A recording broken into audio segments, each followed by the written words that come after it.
Nessa aula, nós vamos trabalhar a parte de erros de medição. Primeiramente, quando nós estamos falando de erro de medição, estamos falando a respeito de uma coisa muito importante, que é a questão relacionada com resultados de medição, que são os valores que nós encontramos principalmente na questão referente à análise que desejamos fazer. Um outro passo que é importante frisar que os valores, quando eu estou falando de mensurando, estamos falando do equipamento de análise, ou seja, de calibração. Outro ponto que todo resultado, todo valor encontrado tem que ter uma atribuição da incerteza. Esse é um primeiro fato, é um primeiro ponto que é muito importante frisar nessa questão, ok? Outro ponto que podemos colocar como análise de um resultado é comparado a quê? Esse é outro fator importantíssimo. Por quê? Se eu não tenho com quem comparar, ou com o que comparar, eu não tenho como verificar se esse resultado é confiável ou não. Por isso desejamos, ou é necessário, né, melhor falando, que eu tenha uma referência para poder analisar o resultado que está sendo medido, ok?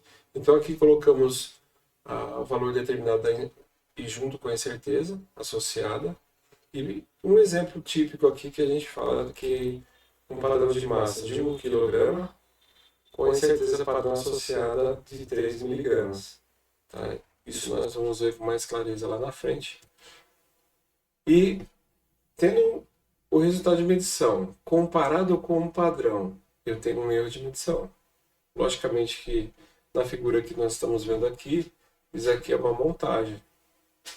Então nessa montagem é o que a gente pode ter, por exemplo, uma realidade no nosso dia a dia, principalmente quando se faz uma análise incorreta. Sem um padrão adequado para poder fazer essa análise, ok? Esse daqui é uma figura dos alvos que tem particularmente em todo o segmento de metrologia. Ou seja, se você buscar uma literatura, quando falar de exatidão e precisão, ele vai falar desses alvos. Então temos aqui os alvos A, B e C e o D. Particularmente, eles têm algumas características bem diferentes. Eu tenho aqui a exatidão, que é a proximidade ao valor verdadeiro. Vamos colocar aqui o valor verdadeiro é o centro do alvo, em qualquer um deles. E a precisão é a repetibilidade das leituras. Ou seja, quanto mais próximos esses pontos estão um do outro, mais repetitivo ele é, mais preciso ele é, ok?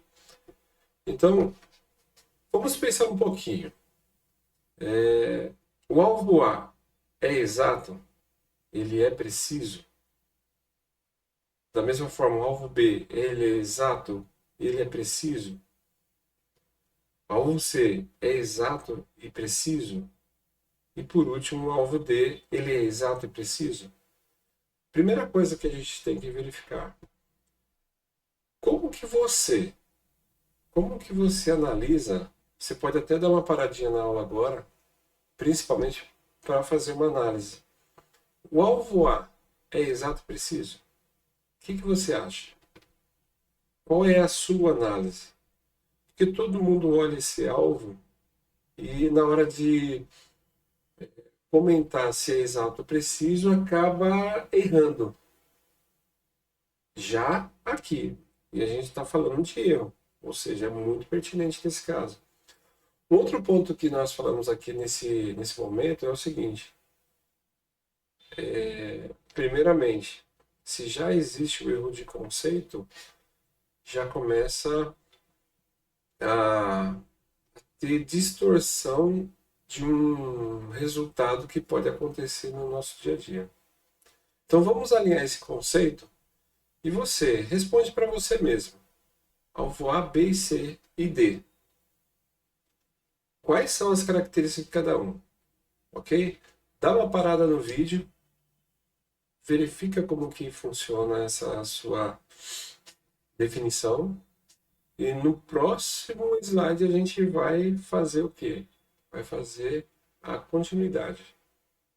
Primeiramente aqui, ó, umas dicas que eu vou deixar para vocês. Primeiro, avaliem conforme abscissa ordenada. Então você tem abscissa ordenada e você considera que todos os pontos apresentados aqui sejam a média dos valores, ok?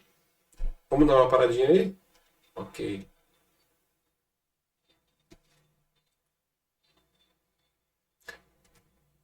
Já fez análise? Não fez? Você pulou? Não, não pode. Mesmo nessa modalidade que nós estamos aqui, você tem que fazer as tarefas. Então, primeiramente, que a gente fala é o seguinte: vamos entender a lógica de cada alvo e como que é essa definição para quando a gente for fazer uma análise de um equipamento, a gente vai saber se, por exemplo, ele é exato ou ele é preciso, ou os dois, ou nenhum dos dois, né? Tem essa questão também. Então vamos lá, ó. Essa linha cheia aqui, ela representa o centro do alvo. Outra coisa, essa curva é chamada curva de Gauss, curva normal, T-Student, gaussiana. Esses são os nomes mais típicos. Lá na frente a gente vai falar um pouquinho sobre isso. Ou seja, quando ela aparece, quando eu tenho particularidade com procedimento, com método, com pessoas treinadas, com ambiente controlado, com padrões, com instrumentos a serem calibrados. Então, a tendência da curva, ela é nesse formato, que é essa curva de Gauss. Outra coisa que é interessante frisar é que às vezes você tem ela mais com menos dispersão ou com mais dispersão. Esse é um ponto chave nesse momento. Por quê? Aqui, ó, o alvo A, vamos lá, vamos direto ao que interessa. Se eu tirar a média desses valores, ele vai estar mais centralizado e com pouca dispersão. Diferentemente do alvo B. Se você falou que o alvo B, normalmente o alvo A todo mundo acerta. O alvo B é preciso e exato. Ou alvo A. O alvo A é exato e preciso. O alvo B, ele tem a seguinte conotação. Primeiro, ele é exato.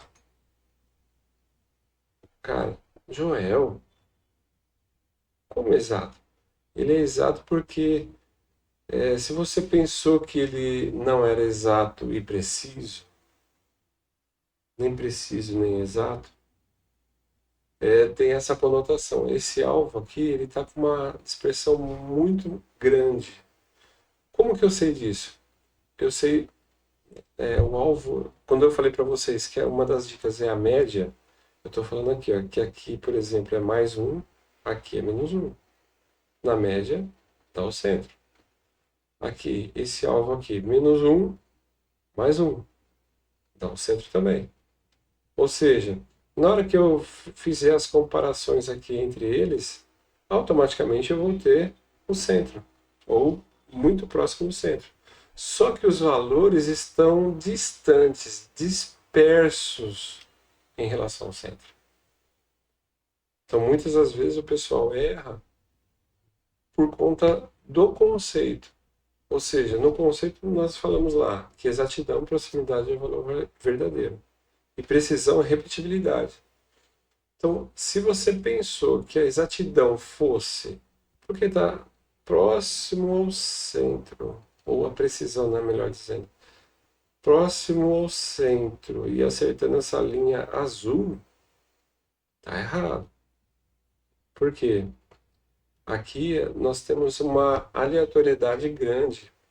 Eu tenho aqui o primeiro quadrante, segundo quadrante, terceiro quadrante, quarto quadrante. Se eu for dar o próximo tiro, nesse próximo tiro, o que vai acontecer? Eu não sei onde vou acertar.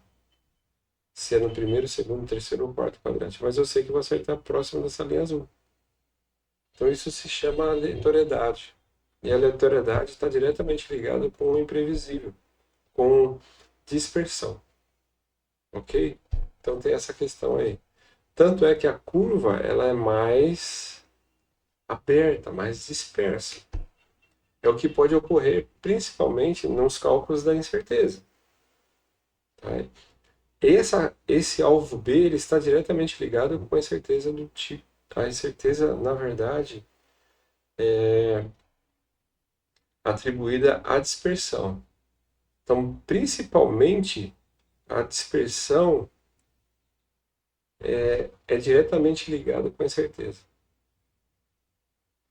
O alvo C, aqui, ó, o centro aqui, ó, nessa linha cheia, ele já está deslocado. Ó. Eu tenho um deslocamento. Isso é o que eu chamo, ou que nós chamamos de erro sistemático. Eu tenho um erro que eu posso viver com ele, conviver com ele, melhor dizendo. E essa convivência com ele é simplesmente comum dentro do laboratório. O que não é aconselhável é você utilizar esse erro, ter um erro muito grande, por exemplo, e colocar ele para a produção. Isso não é adequado. Agora, dentro do laboratório é muito conveniente, é muito comum também você corrigir o erro. Existem algumas situações que nós falamos que é, primeiro, se o equipamento ou o padrão que eu estou utilizando é dentro do laboratório, eu posso corrigir. E ter, por exemplo, uma tabela, valor lido e valor corrigido.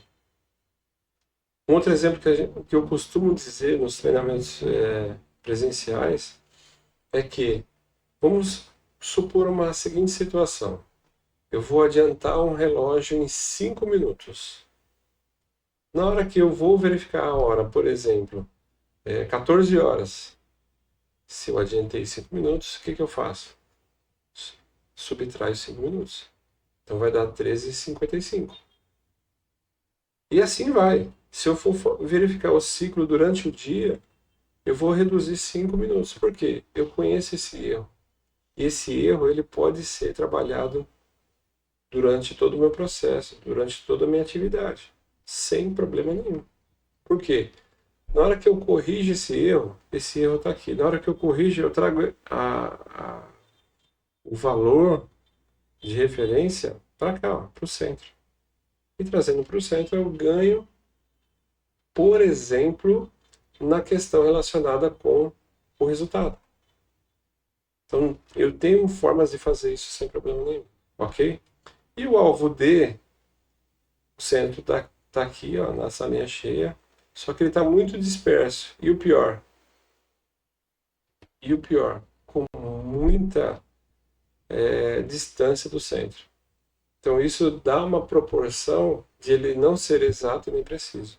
Então aqui embaixo, cada um tem a questão de definição, de detalhamento de cada um deles. Tá? Então, o que nós procuramos?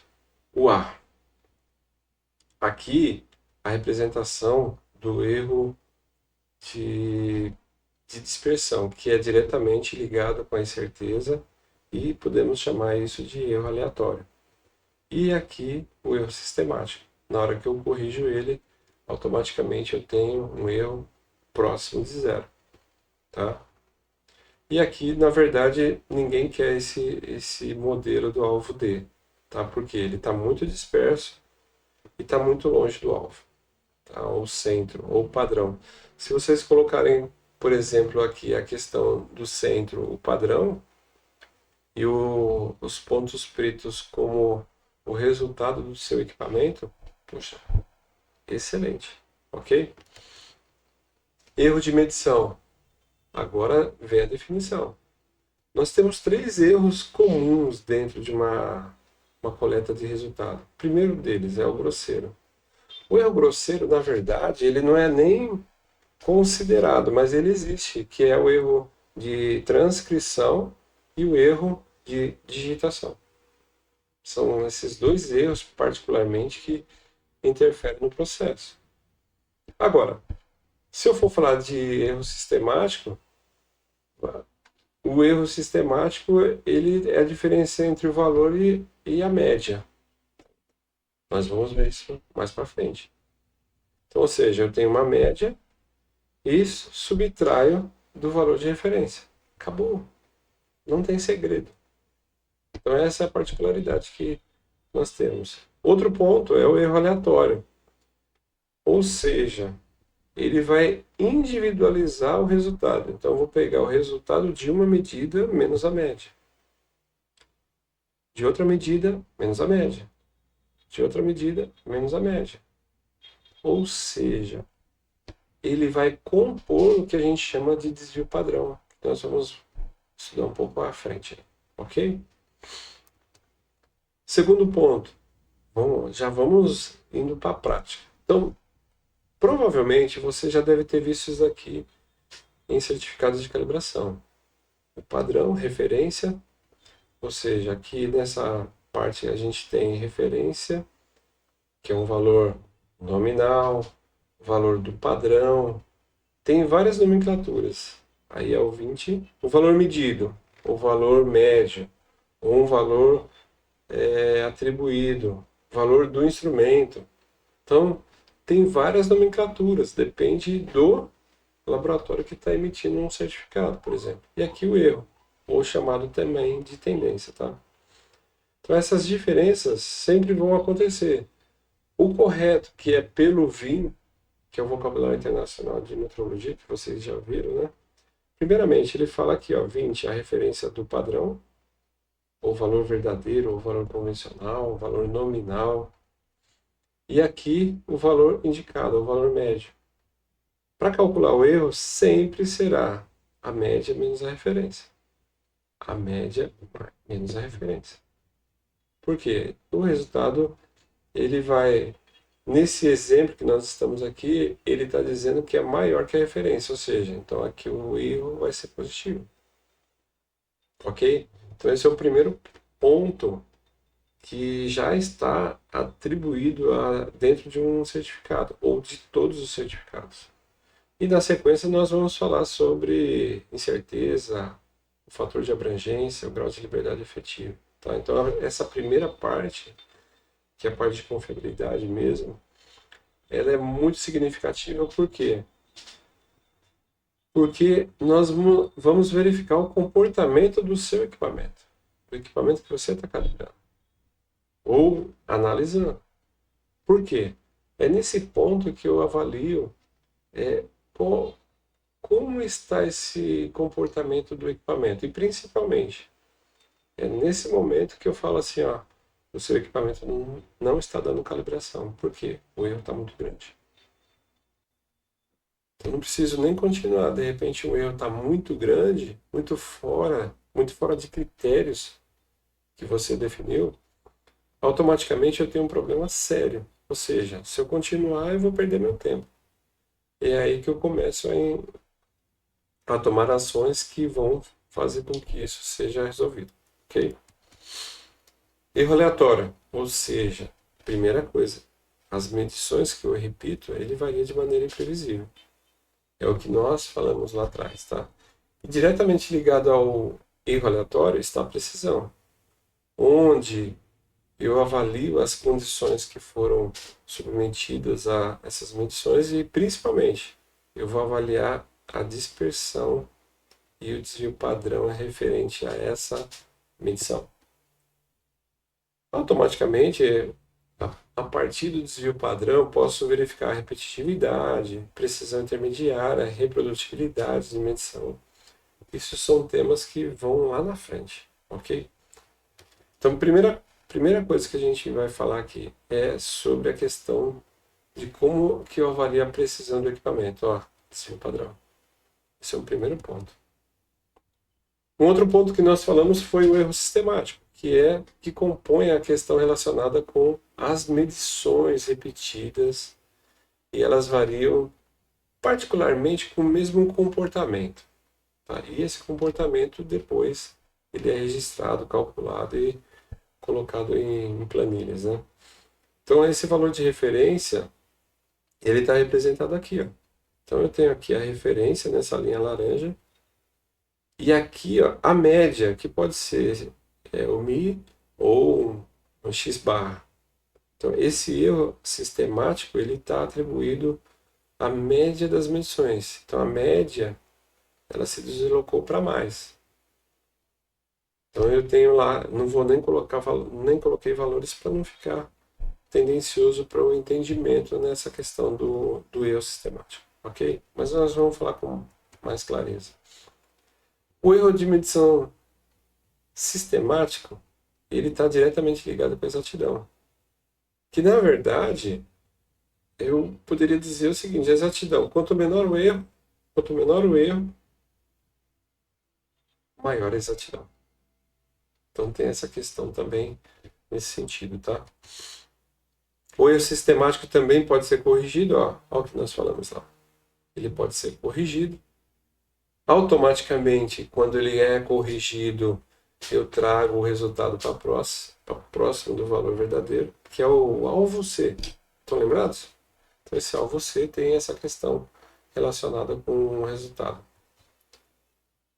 O erro sistemático também é conhecido como tendência de medição, que é o valor médio menos a referência, que nada mudou. Então, em alguns certificados eu tenho o erro sistemático, em outros a tendência, que significam particularmente a mesma coisa. Aqui é a avaliação do erro de medição, né? Então, eu tenho o valor medido, o valor de referência, mais o erro. Se o erro é zero, os dois são iguais. Se eu tenho um erro, somado a esse erro, eu vou ter o valor medido. Tá? Então, a ênfase aqui está no erro de medição, que eu tenho um erro sistemático, que pode ser uma tendência, pum, já fechou. Ou ter o erro aleatório, que eu tenho que analisar a variabilidade. A análise principal pode ser feita para desvio padrão. Então, eu avalio a dispersão pelo desvio padrão. E aí aplico relacionando a questão dessa variabilidade como repetitividade e reprodutibilidade. Então, esses pontos são aplicados, inclusive, até no que a gente chama de MSA, que é uma ferramenta aplicada no setor automotivo. Tá?